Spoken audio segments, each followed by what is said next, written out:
تقریباً ایک جیسے لکھنے میں ایک جیسے آتے ہیں، لیکن پڑھنے میں کیا ہے بنیادی فرق ہے کہ ثم جو حروف عاطفہ میں سے استعمال ہوتا ہے وہ اس میں سا کیا ہے وہ پھر کے کیا معنی میں ہے. تو ثم جو ہے وہ اردو میں کس معنی میں آئے گا؟ ٹھیک ہے، ثم یعنی اس وقت، اگر وہ زمانے کے لیے استعمال ہو تو اس وقت زمانے کے لیے آئے گا، لیکن زمانے کے لیے یہ نہیں آتا. یہ کس کے لیے بیان کر رہے ہیں؟ مکان بعید کے لیے. ٹھیک ہے، اس وقت پہ ہم نے اس جگہ پہ یوں کہیں گے، اور اس جگہ پہ اور اس مقام پہ یوں کیا اس کا ترجمہ ہوگا، اس مقام پہ اس جگہ پہ یوں کر کے. آگے دیکھتے ہیں مثالیں جو انہوں نے دی ہیں وہاں پہ کیسے ترجمہ ہوتے ہیں. اچھا، وَبِثَمَّ فُوہ، لفظ فُوہ آیا ہے. یہ فو بھی فعل امر ہے، یہ جو بولنے کی معنی میں آتا ہے. فاہا یفوہ سے فوہ جو ہے یہ بولنے کے معنی میں، یہ منہ سے جو فم کا لفظ ہے وہ بھی کیسی سے کیا ہے بنا ہے. تو وَبِثَمَّ فُوہ یعنی سما کے ساتھ آپ بولیں. او ہنّا، یا جو ہے وہ ہنّا کے ساتھ آپ بولیں. تو ہنّا بھی کس کے لیے آ گیا جی؟ یہ مکان بعید کے لیے آ گیا. تو بعید کے لیے ہونا کا، ہا ہونا کا، ثم اور کیا جی ہنّا، ہنّا ہو گیا. او بے ہنالکا، ٹھیک ہے، یا ہنالکا کے ساتھ کیا بولنی ہے، لام بھی کیا لگا دیا آپ نے. انتقن، انتقن وہی فعل امر ہے، نطقہ ینطق سے. تو انتقن میں نون جو ہے وہ تاکید کی کیا ہم بنائیں گے، انتقن یعنی آپ کیا ہے یقیناً بولیں ہنالکا کے ساتھ.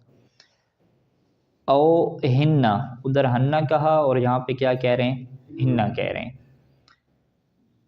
ٹھیک ہے، تو یعنی ہنّا اور ہنّا یہ کیا ہے دو صورتیں ہیں ہمارے پاس، ایک بفتح الہاء ہے اور دوسرا کیا ہے بکسر الہاء ہے، ہنّا اور ہنّا.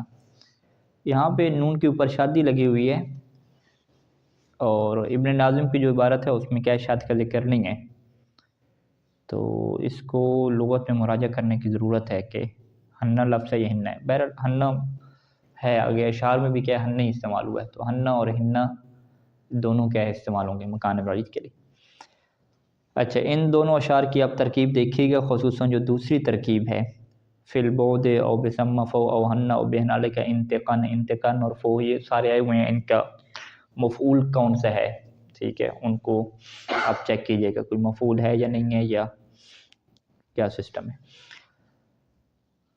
اچھا، یشار الی المکان القریب، مکان قریب کے طرف اشارہ کی جاتا ہے بے ہونا، ہونا کے ذریعے سے. ہونا، ہونا. وقد تلحقہ ہاء التنبیہ، اور کبھی اس ہونا کے ساتھ ایک ہائے تنبیہ لگتی ہے، جیسے ذا اس میں اشارہ کے ساتھ ہا لگتی تھی. فیقال، پس کیا کہا جاتا ہے، ہا ہونا. ٹھیک ہے جی، ہا ہونا بن جاتا ہے، ہائے تنبیہ لگی. فَإِنْ كَانَ الْمَكَانُ بَعِيدًا، اگر تو جو ہے وہ مکان بعید ہو تو جیء بالکاف مع اللام، تو اس کو لایا جائے گا کاف کے ساتھ، اور کاف بھی کون سی، جو لام کے ساتھ ہوگی، یعنی ہونا لکا یوں ہو جائے گا. وَدُونَهَا بالکاف مع اللام، وَدُونَهَا یعنی وَدُونَ اللام، کاف کے ساتھ لائیں گے. اب کاف میں دونوں آپشن ہے کہ یا لام کے ساتھ کاف کو لیں یا لام کے بغیر لیں، جیسے ہونا کا بھی کہیں گے اور ہونا لکا بھی کہیں گے. تو یہ کس کے لیے ہو گیا، مکان بعید کے لیے ہو گیا. وَيُشَارُ إِلَى الْمَكَانِ الْبَعِيدِ أَيْضًا، اور مکان بعید کی طرف اشارہ کیا جاتا ہے بسما، سما کے ساتھ بھی اور ہنّا کے ساتھ بھی. ہنّا میں آگے کیا لکھا، بفتح الہاء وکسرہا، کہ یہاں پہ جو ہا ہے اس کی فتح اور کسرہ دونوں رہیں گے، یعنی ہنّا اور ہنّا کیا رہیں گے. اور ذرما کو جو شعر ہے اس میں کیا ہے یہ سارے کیا استعمال ہوئے ہیں، جو جنوں کے متعلق کوئی شعر ہے. ہنّا و ہنّا و من ہنّا، ٹھیک ہے، یہ جو ہے وہ بلکہ 3 استعمال ہو گئے. ٹھیک ہے،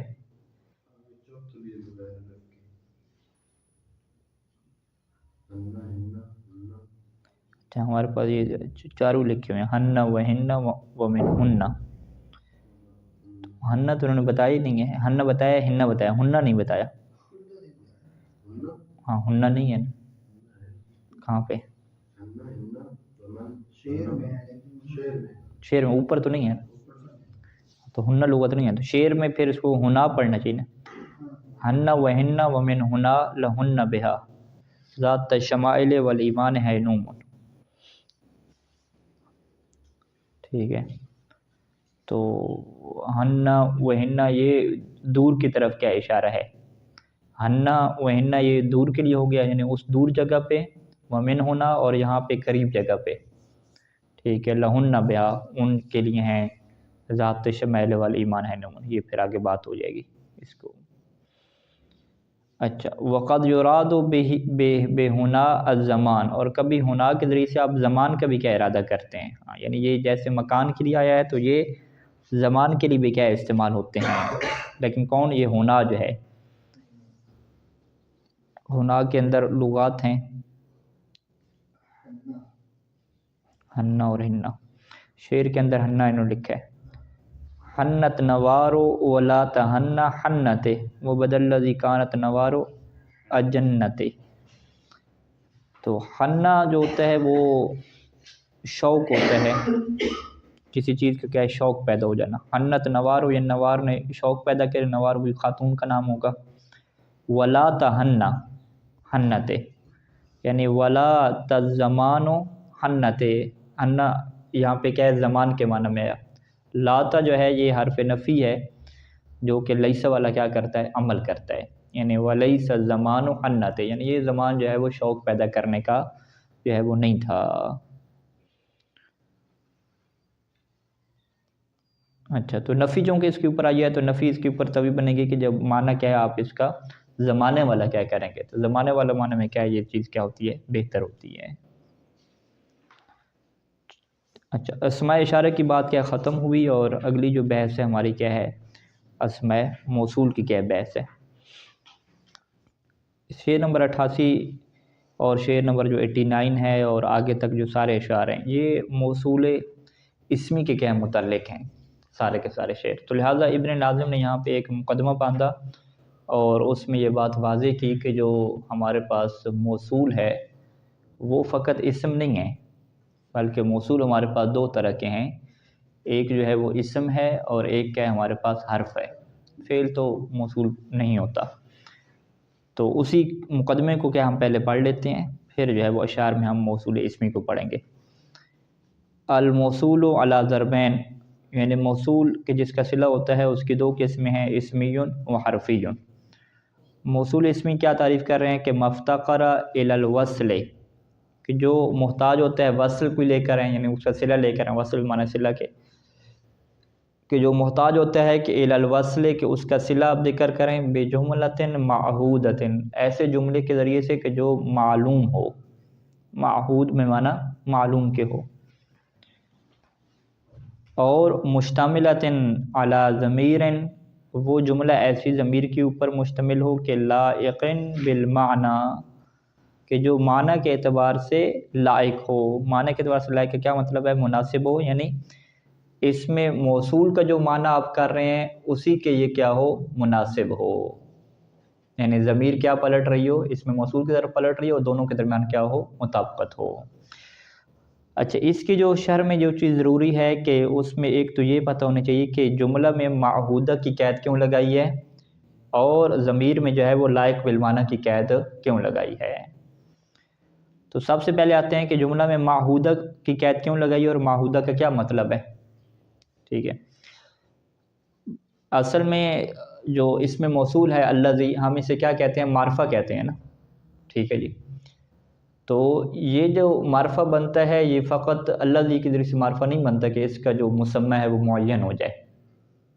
الذی جس کے لیے بولا جا رہا ہے وہ الذی کے وصف کے ذریعے سے معین نہیں ہوتا، بلکہ یہ اس کی کیا ضرورت پڑتی ہے کہ الذی کے بعد کیا ذکر آپ کریں؟ صلہ ذکر کریں. اچھا، الذی کا جو صلہ ہوتا ہے وہ جملہ ہوتا ہے، یہ بات تو واضح ہے، جو صلہ ہے وہ مفرد نہیں ہوگا. اب وہ جو جملہ ہے اس جملے نے کیا کمال کرنا ہے کہ الذی کو معرفہ بنا دینا ہے. کہ الذی کا ویسے مطلب کیا ہے کہ جو، ٹھیک ہے جو بھی آ جائے، تو الذی کیا ہے دائرہ وسیع رکھتا ہے نا. اب جو جملہ آپ لگائیں گے تو وہ اس کے دائرے کو کیا کرے گا، تنگ کرے گا، اور اس کے مسمى کو کیا ہے، معین کرے گا. اور وہ تبھی معین کر سکتا ہے کہ جب جملہ کیا ہونا چاہیے آپ کو معلوم ہو.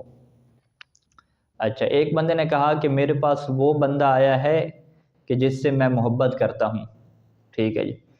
اگلوں کو پتہ ہی نہیں ہے کہ یہ کس سے محبت کرتا ہے. ٹھیک ہے، پتہ نہیں یہ کس سے محبت کرتا ہے، کس کی بات کر رہے ہیں. تو الذی ان کے لیے اب بھی کیا رہے گا، وہ نکرہ کی طرح رہے گا، اس کا کوئی مسمى کیا معین نہیں ہوگا. ٹھیک ہے. تو الذی کے بعد ضروری ہے کہ جو جملہ ذکر ہو وہ معہود بھی ہو، معلوم ہو، یعنی سامع کیا ہے اس کے متعلق کچھ جانتا ہو کہ یہ جو ہے وہ کس کی بات کر رہا ہے اور یہ واقعہ کیا کب ہوا ہے. تبھی جا کے جو ہے وہ الذی کے ذریعے الذی کیا کرے گا، معرفہ بنے گا، اور اس کے اندر کیا پیدا ہوگی، تعیین، اپنے مسمى کو تعیین کرنے والی کیا خصوصیت پیدا ہوگی. تو لہٰذا جو ہے وہ اگر یہ جملہ کہ جاء الذی احبہ، تو احبہ کا جو واقع حب ہے وہ سامع کو کیا ہونا چاہیے، پتہ ہونا چاہیے. ٹھیک ہے جی. تو اس کے ذریعے سے کیا ہو جائے گا جی، اس کے اندر تعریف کیا ہوگی، پیدا ہوگی. کیونکہ اس میں موصول مبہم ہوتا ہے اور مبہم کو تعریف کی ضرورت ہوتی ہے، اور وہ تعریف کہاں سے کسب کرتا ہے، صلہ سے کسب کرتا ہے. لہذا صلہ کے اندر بھی ایسا جملہ ہونا چاہیے کہ جو سب کو کیا ہونا چاہیے، معلوم اور معروف ہونا چاہیے. اچھا، دوسرا کیا کہ ضمیر ایسی ہو کہ جو معنی کے اعتبار سے کیا مناسب بنتی ہو. ٹھیک ہے. الذی جو اپنا معنی ادا کر رہا ہے اس کے معنی کے مناسب ضمیر ہونے کا کیا مطلب ہے کہ وہ ضمیر پلٹے گی الذی کی طرف. تو الذی کی مناسب ضمیر وہی ہو سکتی ہے کہ جو اس کے کیا ہو جی، معنی میں ایک جیسی ہو.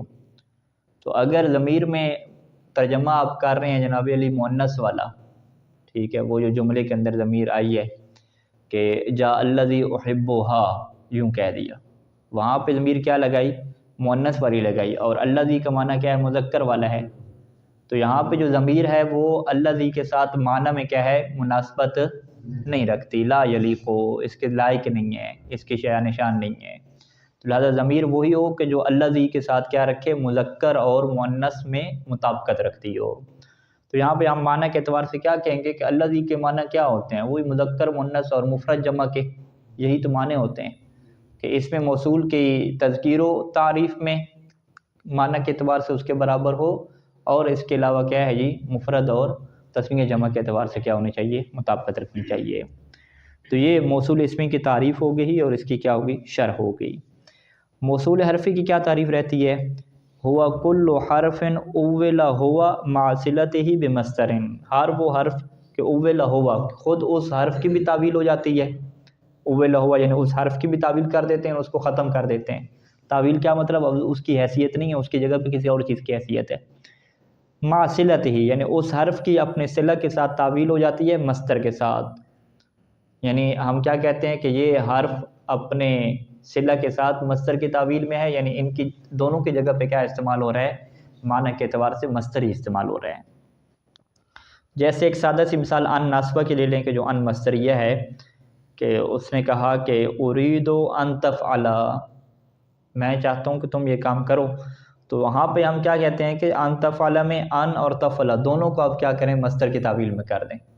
ان کو اڑا دیں سب سے پہلے، تفعل کا کیا ہے، مصدر لے کریں، فعل یفعل، فعلا، فعلا مصدر ہے، فعلا ہے، فعلا استعمال ہوتا ہے. ٹھیک ہے. تو فعلا جب مصدر لے کر آئے تو تفعل کے اندر اصل میں فاعل بھی تھا نا، جو انت تھا. ٹھیک ہے. تو وہ جو فاعل ہے وہ مصدر میں کنورٹ نہیں ہوگا، فاعل کو تو مصدر میں کنورٹ نہیں کریں گے.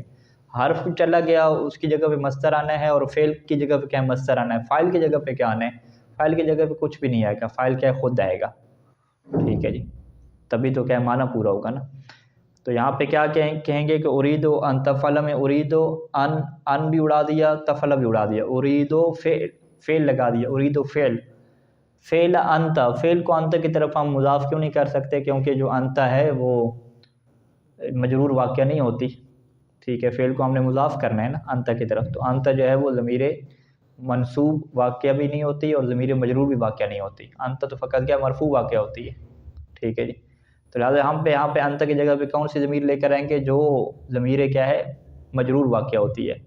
تو وہ کون سی ضمیر انت کی جگہ، انت کیا ہے، منفصل ہے نا. اس کی متصل کیا بنتی ہے؟ انت ضمیر منفصل ہے، اس کی جگہ پہ متصل لے کر ہے. آپ کہیں اس کی جگہ پہ تو متصل نہیں بنتی وہ رف والی، لیکن ضمیر جو ہے وہ جری کیا ہے ہمارے پاس ہے جو منفصل واقع، جو کا ہے، کا کے کما کم، یہ ساری ہیں نا جو منصوب اور مجرور واقع ہوتی ہیں.